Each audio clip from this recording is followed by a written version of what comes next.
Hello and welcome back to my studio. A lovely customer of mine bought the traditional Christmas folio from my Etsy shop this week, and she got in touch and she asked me whether or not I had a video to show her how to put it together, and I didn't. So I promised that this weekend I would make a video, and here it is, showing her and anyone else who would be interested how to put this folio together. It's a fairly good step-by-step basic video for those of you who are new to paper craft and new to this type of work. It might be a bit basic for some people, and if it is, just skip through it and enjoy it for what it is. But I'm hoping that for those of you who haven't done a lot of paper craft in the past, that this will be a helpful video for you to make this lovely Christmas folio. I've dropped links below for anyone who would be interested in buying the kit from my Etsy shop. It is also available in a pink Christmas theme, and there's a couple of other folios in the works that will use this method. So with no more chat, let's get on and I will show you how to make this folio. Firstly, let's look at the PDF, which contains all of the printable pages to make the folio. So page 1 is a folio layout guide, and you just need to quickly print this out on draft mode on your printer, because it gives you just a visual representation of where you're going to place all your pockets on the outside and the inside of the folio. So it's a good reference point, and that's all this page is. The next page is the actual folio itself. So on the PDF, this is page 2. This is the outside of the folio, and you're going to print page 2 onto 250 GSM cardstock, and I will include the pound equivalents in the notes below the video. Page 2, and then on the back of page 2 you're going to want to print page 3 of the PDF. Okay, this is page 4 of the PDF. It's got the coin envelope and the concertina tags.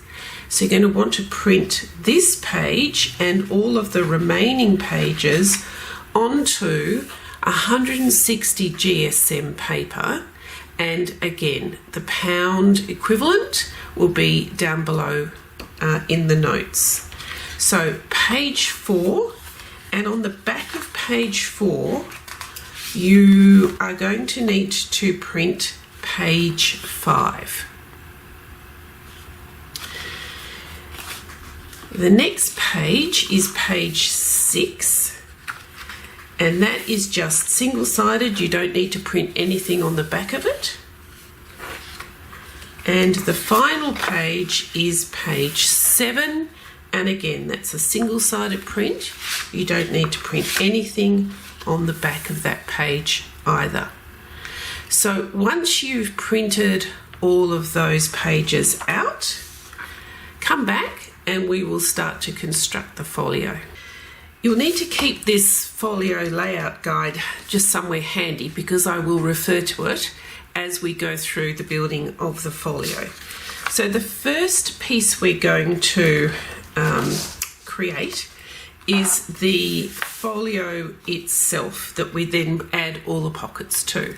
So once you've cut out around the edge of the folio, you can ink it if you want to, and for those of you who are new to inking, I use Tim Holtz Distress ink, and my favourite colour for vintagey looking folios like this one, I count this as vintage, I use brushed corduroy and just a little applicator brush.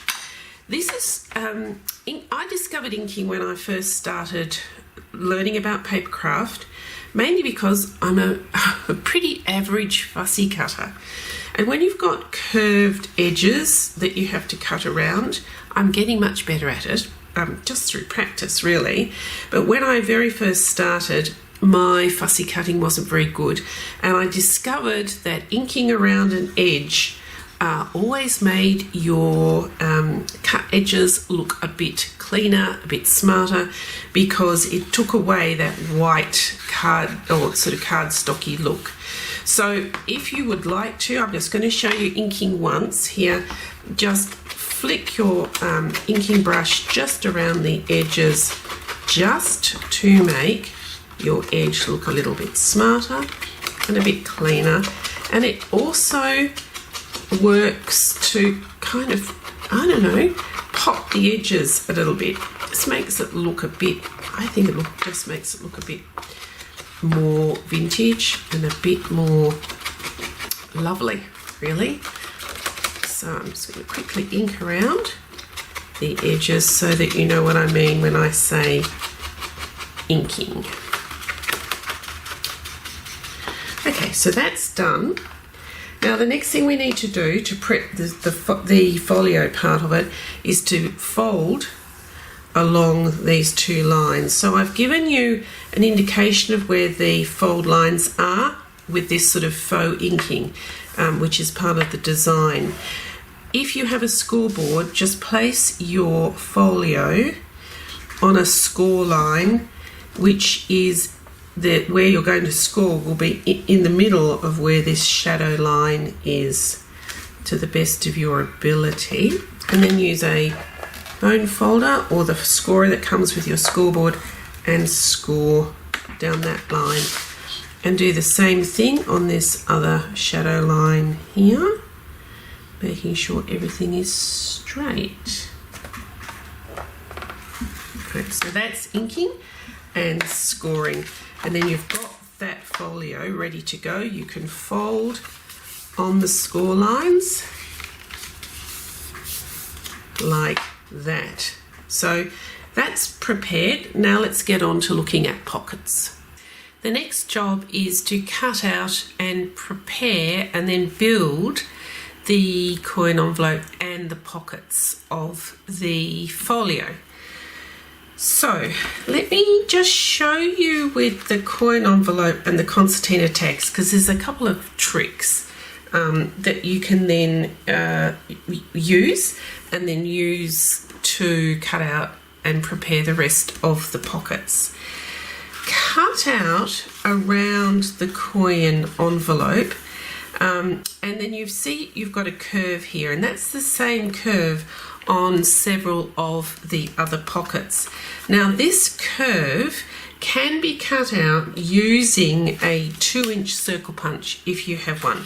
So you just turn the punch over so you can see the hole, slide the pocket in and line it up. Can you see? Yeah. Line it up so that the circle covers the amount of white, and then punch it out. And that just gives you a nice quick clean cut for those little curved edges, and then you can just ink over that cut edge. Then with the concertina tags, cut out the tag just on the 4 straight edges. Don't do the chamfered cuts just yet, because I'm going to show you a little trick. Once you've cut those out, then you can ink those edges.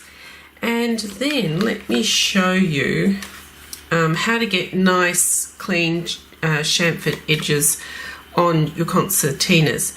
So the first thing you do is fold this up.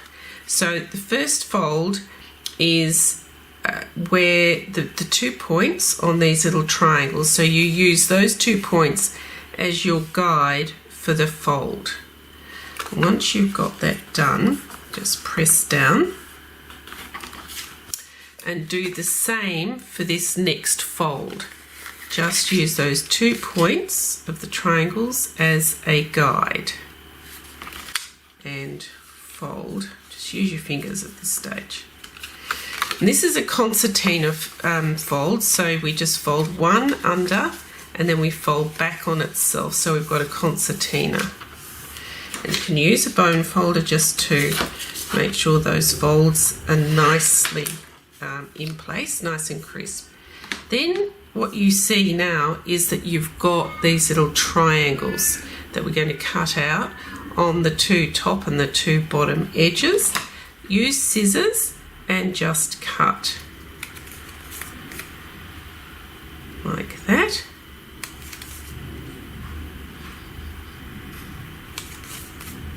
And then when you open this concertina tag out, all those little chamfered edges are cut, ready to go. Then you can do a little bit of inking if you want to on those edges, and that's how you do a concertina tag. Once you've got all of your pockets cut out and inked, what I recommend you do is fold all the little flaps in of all the pockets, which will make it a little bit easier to put the pockets in place when we get to that stage. With the coin envelope, I want you to fold down the middle here, along the top, and fold in the two side flaps. First up, let's make the coin envelope. So you'll need some PVA glue, just normal PVA glue. I'm pretty sure you can get that everywhere in the world. I've just decanted mine into a little needle nose applicator. So it just means that I've got more control over the amount of glue that comes out of this little bottle, especially when I'm trying to apply it to flaps like this.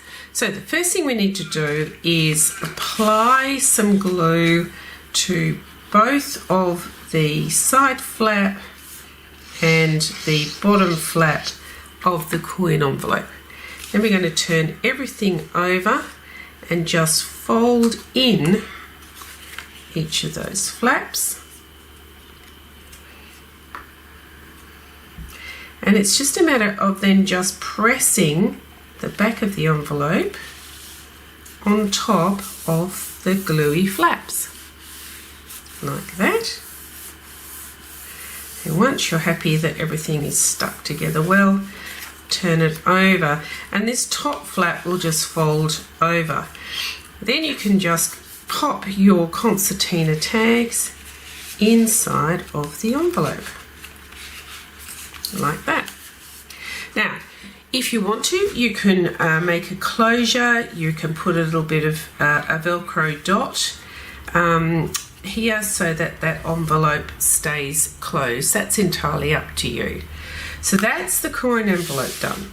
Now what I want you to do is find your folio layout, because this will help you work out where everything goes, and we're actually going to build the pocket groups first before we stick them onto the actual folio shape. So now that we've made the pocket envelope, the coin envelope here, we're going to look for pocket 1, and all the pockets are labelled on their flaps. So this is pocket 1, and if you wanted to look at it as the visual, it's the stripy pocket, and we're going to glue the coin envelope into the centre of this stripy envelope.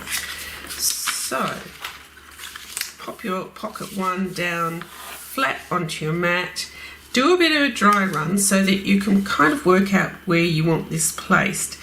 If you use the stripes, the pattern on the pocket envelope, which is central to the face of the pocket, then it will make it easier. So if you have a look, if you centralize this, come up from the bottom a little bit, maybe ½ an inch or a centimetre, up from the bottom, and center it across the face of the pocket. That looks pretty good to me. So once you're happy with the positioning of this, then you need to turn it over and just put glue all over the back of the pocket.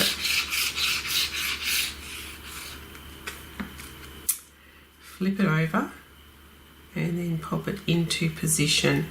And the glue will allow you a little bit of time just to move things around if you haven't got it quite centralized straight away. Then press down like that. And so that's what we've done. We've constructed this part, which will then go onto the outside of the folio when we're ready to build the folio itself. So we'll just pop that one to one side to allow the glue to dry.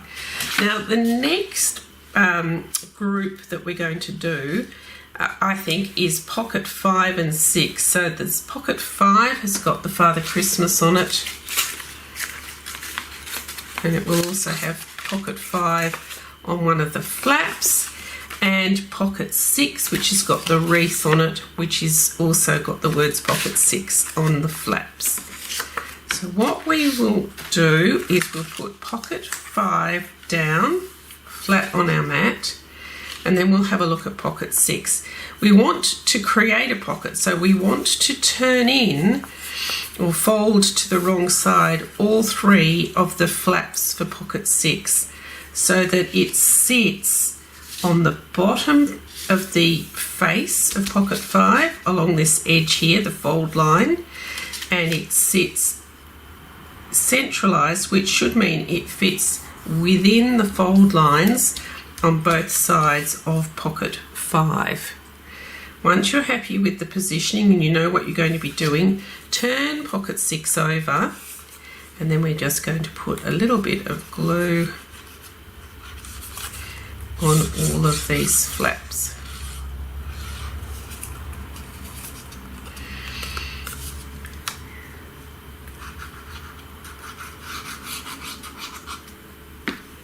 Then flip it over and glue it into position, just like that, making sure it's central over the face of pocket 5, and then just press down. You can use your bone folder if you want to, because that will also help crisp up those edges. Alright, so we'll leave that little group together so that the glue can dry. So the next one, the final one, is this group here, which is pockets 2, 3 and 4, which should be the only pockets that you've got left. 4, 3 and 2. So it all builds on this tall pocket, pocket 2. So we're going to leave that one flat on the mat. Then we've got pocket 3. So we're going to do exactly the same thing as we did with 5 and 6. We're going to turn all the flaps of pocket 3 to the back, fold them to the back, put glue on them, and then get it positioned onto pocket 2 so that the bottom edge of pocket 3 sits on that fold line of pocket 2, and it centers across the face of pocket 2, which basically means it will be the same width as the face of pocket 2. And once that's in place, we will fold the flaps of pocket 4 to the back, apply glue, and glue it onto the face of pocket 3 in exactly the same manner. Alright, let's go. Also, don't forget to breathe while you're doing this. If this is new to you, sometimes when you're doing something new, you forget to breathe. It's quite important to breathe. So just take it step by step. It's no race. There are no winners here for getting things done quickly. So all the glue onto the flaps, turn it over, center it across the face, and line up the 2 bottom edges so that you've got it looking like that. And press down. You can use your bone folder to help you press if you want to. And then finally pocket 4 will glue onto pocket 3 like this. Now with pocket 4, it's up to you. You can actually add more little thumb, you know, sort of the curves into the pockets if you want to. There's actually space to do it if you want to or not. It's up to you. These designs are given to you as a basis for your design, and please feel free to make your own adjustments if you want to. That's what creativity is all about, making it your own. So we've got all the glue on all of the flaps, and then we're going to glue the whole thing into position,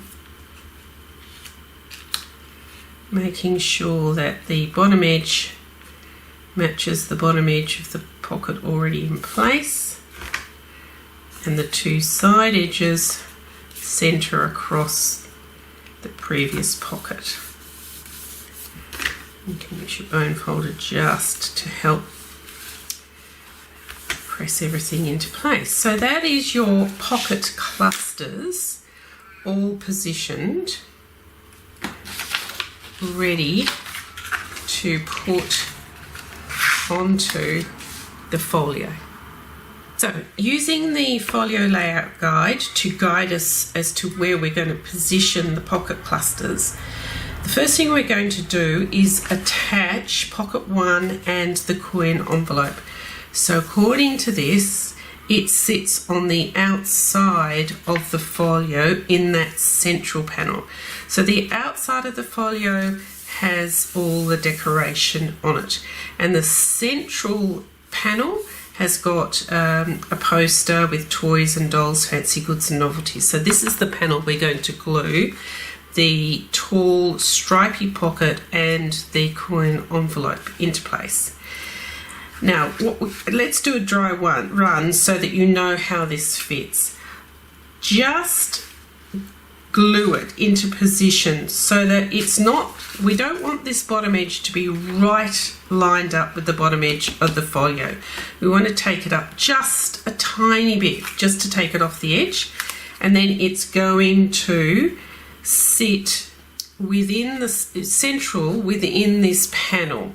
So you'll have about, in millimeters, you probably have about 3 millimeters either side, which is probably about 2/16 of an inch, just so long as you've got an even amount on either side of the pocket. And look, realistically, you do not have to get your ruler out and be absolutely perfect, but just eyeball it to make sure that you've got it reasonably central, and just take it just off the bottom of the folio edge.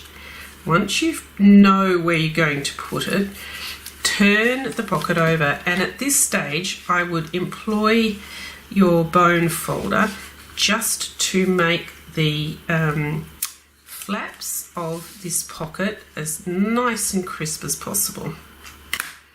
Then, as we did before when we were attaching pockets to other pockets, just add some PVA glue on all 3 of those flaps.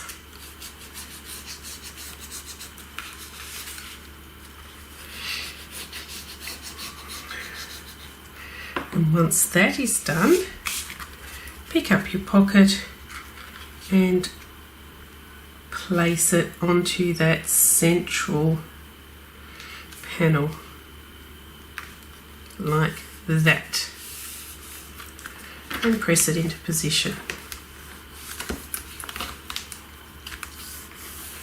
And that's your back pocket and the coin envelope in position, all done. Now we're going to flip everything over, and we will put pockets 2, 3 and 4, so this group here, which has got the 25 at the top and the baubles on the bottom, we're going to glue this group of pockets onto, let me show you, onto this panel, this left-hand panel. So if you've got your folio on your mat, it's this panel here.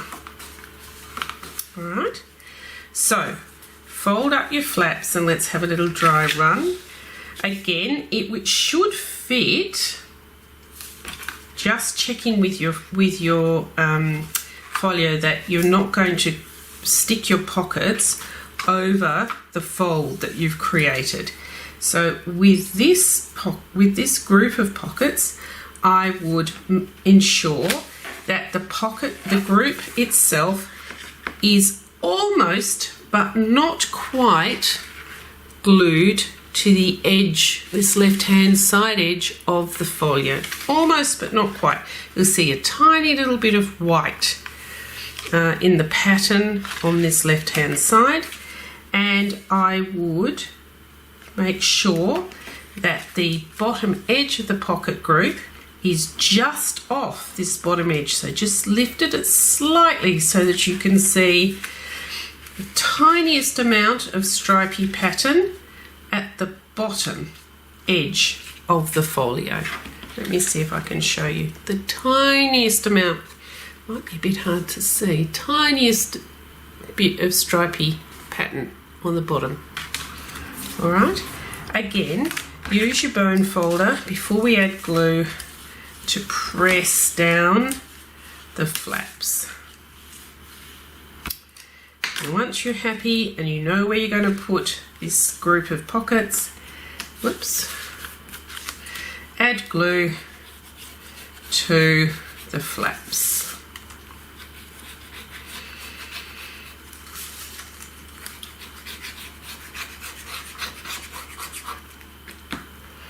And then pick everything up and pop it into position. Tiniest amount of white on the left hand side and the tiniest amount of pattern visible on the bottom. And press into position.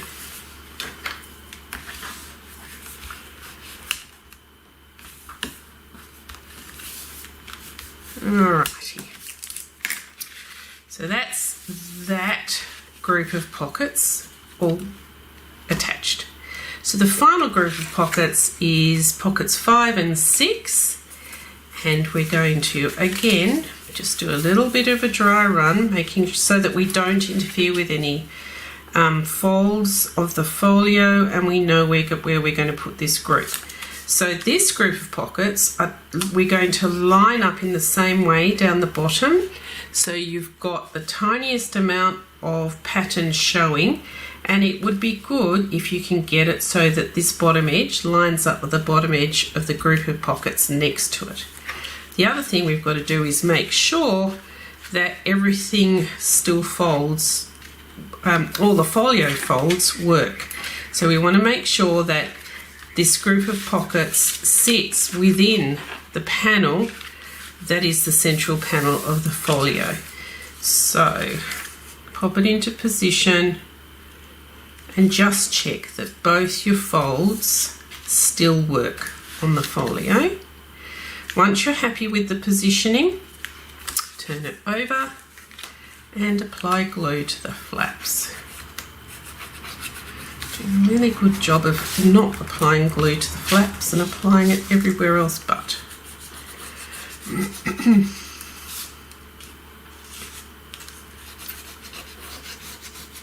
Alright, once you've got the glue done, pop your pocket group in to position, and before the glue is set, do that fold of the folio to make sure that all the folio folds actually work. Fabulous. And then just press into position. Okay. And that's your folio completed. Now that you've completed your folio, you can load it up with Christmas ephemera. These tall pockets will actually hold bookmarks, Christmas bookmarks. The shorter pockets will hold all sorts of lovely Christmas tags. I've cut up some old Christmas cards that I loved the look of, and I'm going to keep these to help decorate next year's Christmas journal. So there's plenty of pockets. There's some little tags. There's some Christmas words that I'm going to use in my journal. They can just tuck in through here. Closing and keeping your folio closed, you can use ribbon. You could make yourself a belly band. I've got some gorgeous sort of gingerbready coloured sari silk that I just am going to, I'm not going to get terribly carried away. I'm just going to wrap around the folio a couple of times and tuck the sari silk underneath itself like that, and that will keep the folio closed. Now I'm going to use the folio in my Christmas journal that I'm working on for next Christmas. So that's just going to tuck into the pages. But the other thing you can do with this folio is, once you've loaded it up, is to actually gift it to a friend. And what a fabulous Christmas present that would be. Don't forget, Christmas in July is also coming up. I know it's a bit early to be thinking of Christmas, but Christmas in July is just around the corner. I hope you've enjoyed learning how to make the folio, and if you've made one, I'd love for you to share the pictures. Thank you for hanging out with me at in the studio today, and we'll see you soon.